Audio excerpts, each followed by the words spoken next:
የትዳሩ መፍረስ ሳያንሰው በሰው ሀገር ልጁን እንዳይ የተከለከለው አባት ክፉኛ ልቡ ተሰበረ። ይባስ ብሎ አንድ አለኝ የሚለውና ረጅም ዓመት የለፋበት የሙዚቃ አልበሙ ያልተሳካለት አርቲስት ቴዎድሮስ ታደሰ አሁን የትና እንዴትስ ነው? ባሳለፍነው ዓመት የሙዚቃ አፍቃሪያንን ልብ የሰበረ አንድ ዜና ተሰማ። የነፍስ ሐኪሙ ድምፃዊ ቴዎድሮስ ታደሰ አቅሉን ስቶ በሱስና በጤና ማጣት ጎዳና ወጣ ተባለ።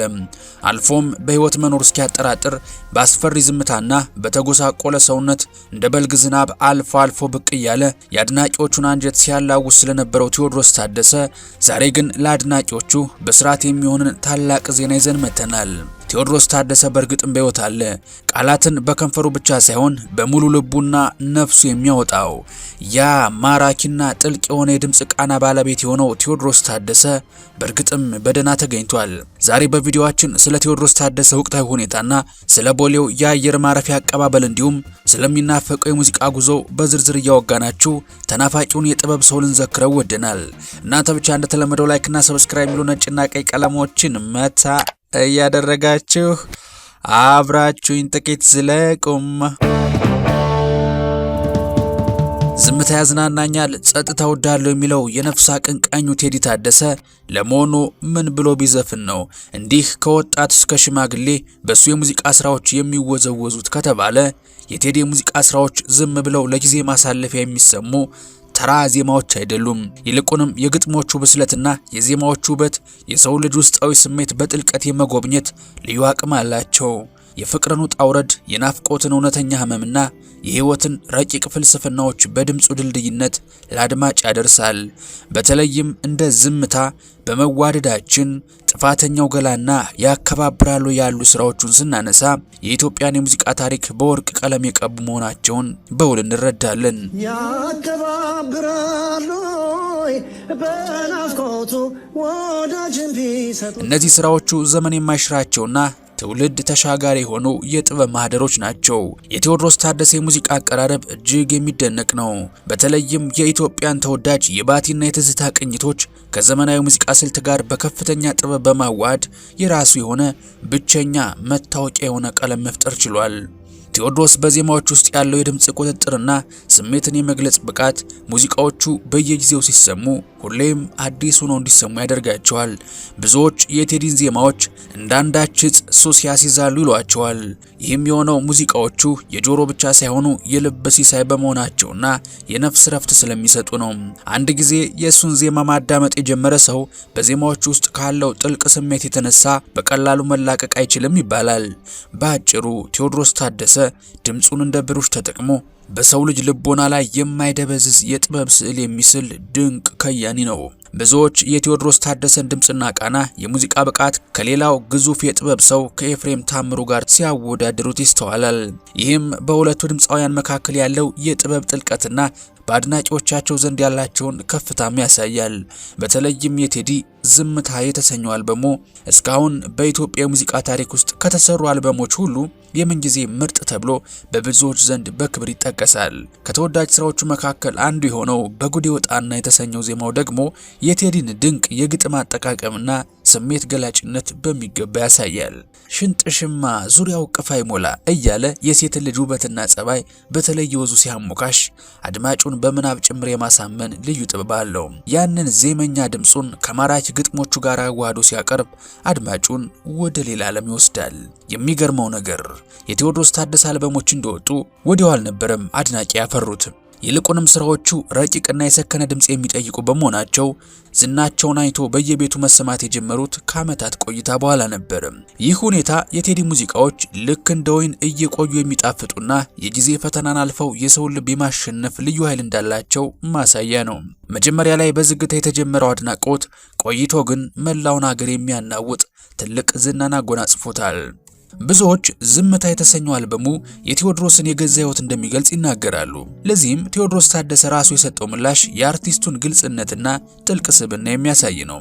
ቴዎድሮስ እኔን የሚያዝናናኝ ጸጥታ ነው በማለት ንትርክና አለመግባባት ካለበት ድባብ ይልቅ ሰላማዊ አካባቢን እንደሚመርጥ ተናግሯል።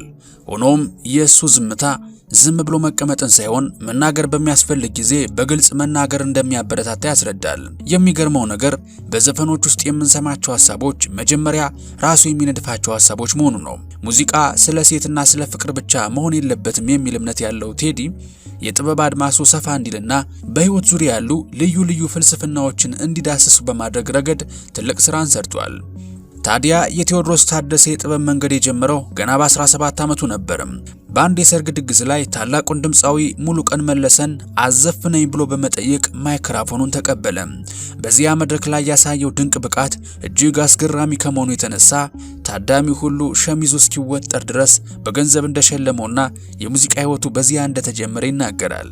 ቴዎድሮስ ለመጀመሪያ ጊዜ በህይወቱ የሰማው ሙዚቃ የመልካሙ ተበጀን ዘፈን እንደነበርም ያስታውሳል። የመጀመሪያ አልበሙ ሉባንጃይ ተብሎ የሚታወቅ ሲሆን በወቅቱ ስራዎቹን ከታዋቂዎቹ ሮሃ ባንድና ከኢትዮስታር ባንድ ጋር በመሆን ያቀናጀ ነበር።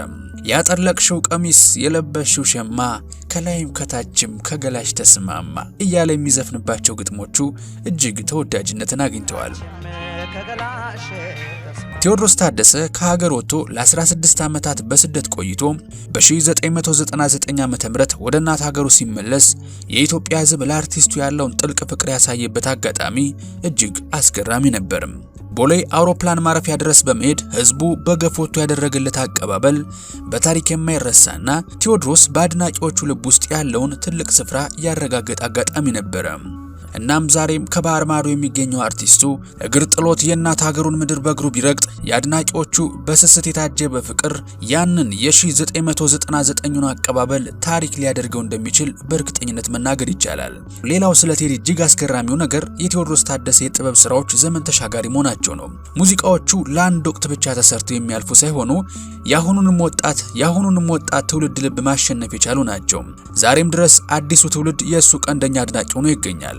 በተለይም የኔ ህይወት ያላንቺ አይደምቅም ባዶ ነው፣ ስም የለኝም እኔ ከጠሩኝ ባንቺ ነው፣ አብሬሽ ያለው ለበደልኩሽ በደል በእንባ ብመልስሽ የሚያንሰኝም አይደል እያለ በሚዘፍናቸው ጥልቅ ስሜት ያላቸው ዜማዎቹ ወጣቱንም ትውልድ በትዝታና በናፍቆት ዓለም ያንሸራሽረዋል።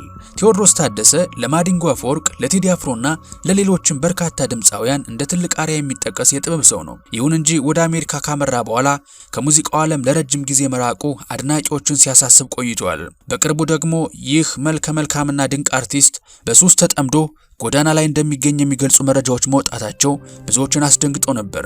ለዚህ አሳዛኝ ሁኔታ እንደ ምክንያት የሚጠቀሱት ደግሞ በትዳሩ መፍረስ ምክንያት የገጠመው ስነ ልቦናዊ ጫና፣ ልጁን እንዳይመከልከሉና ለረጅም ዓመታት በልፋት ያዘጋጀው አልበም ሳይሳካ መቅረቱ እንደሆነ ይነገራል። እነዚህ ተደራራቢ ፈተናዎች አርቲስቱን ለከፍተኛ ጉዳት አጋልጠውትም ነበር። ይታይ የነበረው የተጎሳቆለ ገጽታው አድናቂዎቹን እጅግ ሲያሳዝንም፣ የቅርብ ወዳጆቹ ግን ቴዎድሮስ ታደሰ ወደ ቀድሞ ማንነቱ እንዲመለስና ወደ ሀገር ቤት እንዲመጣ ከፍተኛ ጥረት እያደረጉ እንደነበርም ይነገራል። የቴዎድሮስ ታደሰ ስም በሞቶሪና በጎዳና ህይወት ፈተናዎች ሲነሳ ቢቆይም በቅርቡ ግን ለአድናቂዎቹ ተስፋ የሚሰጥ አንድ መረጃ ድጋሚ መነጋገሪያ ሆኗል። ከአንድ ዓመት በፊት ገደማ ቴዎድሮስ ታደሰ ከታዋቂ የሙዚቃ አቀናባሪ ዳዊት ቦስኮ ጋር የተነሳው ፎቶ በድጋሚ በማህበራዊ ሚዲያ ላይ እየተሰራጨ ይገኛል። ይህ ፎቶ ቴዎድሮስ በህይወት መኖሩን ብቻ ሳይሆን ካለበት አስቸጋሪ ሁኔታ ወጥቶ በተሻለ ገጽታና ጤንነት ላይ እንደሚገኝ የሚያሳይ ነው። እንደውም አብሮት ያለው ይህ ወጣት ታዋቂው አቀናባሪ ዳዊት ቦስኮ መሆኑ አድናቂዎቹ ቴዲ አዲስ አልበም እየሰራ ይሆን የሚል ትልቅ ግምትና ጉጉት እንዲያድርባቸውም አድርጓል። ፎቶ የተነሳው ከአንድ ዓመት በፊት ቢሆንም ዛሬ ላይ ቴዎድሮስን በናፍቆት ለሚጠባበቀው ሕዝብ ትልቅ የምስራችና ወደ ቀድሞ የጥበብ ስራው ለመመለስ እያደረገ ያለውን ጥረት የሚያመላክት ሆኗል ተብሏል። ባሳለፍናቸው ዓመታት ቴዎድሮስ ታደሰ ከጥበብ ዓለም ርቆ በቆየበት ጊዜ የአድናቂዎቹ ናፍቆት በማህበራዊ ሚዲያ ገጾች ላይ በግልጽ ይታይ ነበር። በየኮሜንቱ ስር ድምጽ ናፈቀን፣ የት ነህ፣ የነፍስ ሐኪሙ ይመለስ የሚሉ ልብ የሚነኩ መልእክቶችና ጸሎቶች ሳይቋረጡ ለዓመታት ሲሰሙ ቆይተዋል። ይህ ዛሬ የተገኘው መረጃ ታዲያ ቴዲን በናፍቆት ለሚጠባበቁትና ስለ ጤንነቱ ለሚጨነቁት ለነዚህ ሁሉ አፍቃሪዎቹ ትልቅ የልብ ረፍትና የምስራች ነው። ያ ተስፋ የተቆረጠበት ዝምታ ተሰብሮ ዛሬ አርቲስቱን በተሻለ ሁኔታ ማየታችን ለብዙዎች የጸሎታቸው ምላሽ ሆኗል። በአጠቃላይ የቴዎድሮስ ታደሰ የጥበብ ጉዞ በከፍተኛ የህይወቱ ውጣ ውረድ የተሞላ ነው። በሞቶሪና በተለያዩ ፈተናዎች ስሙ ሲነሳ ቢቆይም ዛሬ ስለሱ አዲስ ተስፋና ብስራት መስማታችን ለሁላችንም ትልቅ ደስታ ነው።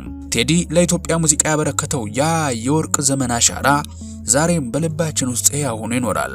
የምንወዳችሁ የቻናላችን ቤተሰቦች እናንተስ ስለ ቴዎድሮስ ታደሰ የምታስታውሱት የትኛው ዘፈኑን ይሆን? በተለይም ዝምታ የተሰኘው አልበሙ ለናንተስ ምን አይነት ትርጉም አለው? እንዲሁም አሁን እየተሰሙ ስላሉት አዳዲስ ተስፋዎች ያላችሁን አስተያየትና መልካም ምኞት በኮሜንት መስጫው ላይ ልታጋሩን ትችላላችሁ። ይህንን ቪዲዮ ከወደዳችሁት ላይክ ማድረጋችሁንና ለሌሎች አድናቂዎቹ እንዲደርስ ደግሞ ሼር ማድረጋችሁን አትርሱ። የምንወዳችሁ እንዲህ ያሉ ትኩስና እውነተኛ መረጃዎች በፍጥነት እንዲደርሷችሁ ደግሞ ኢትዮ ቱሪዝም ሰብስክራይብ በማድረግ የደውል ምልክቷን ተጫኑ። የምንወዳችሁ ጥንቅራችንን እስከ ማብቂያው ስለታደማችሁ ላቅ ያለ ልባዊ ምስጋናዬን ጀባ እያልኳችሁ በቀጣይ በተሻለ ቪዲዮ እስከምንገናኝ ሰላማችሁ ብዝት ይበልልኝ። ቸር ቆዩልኝ።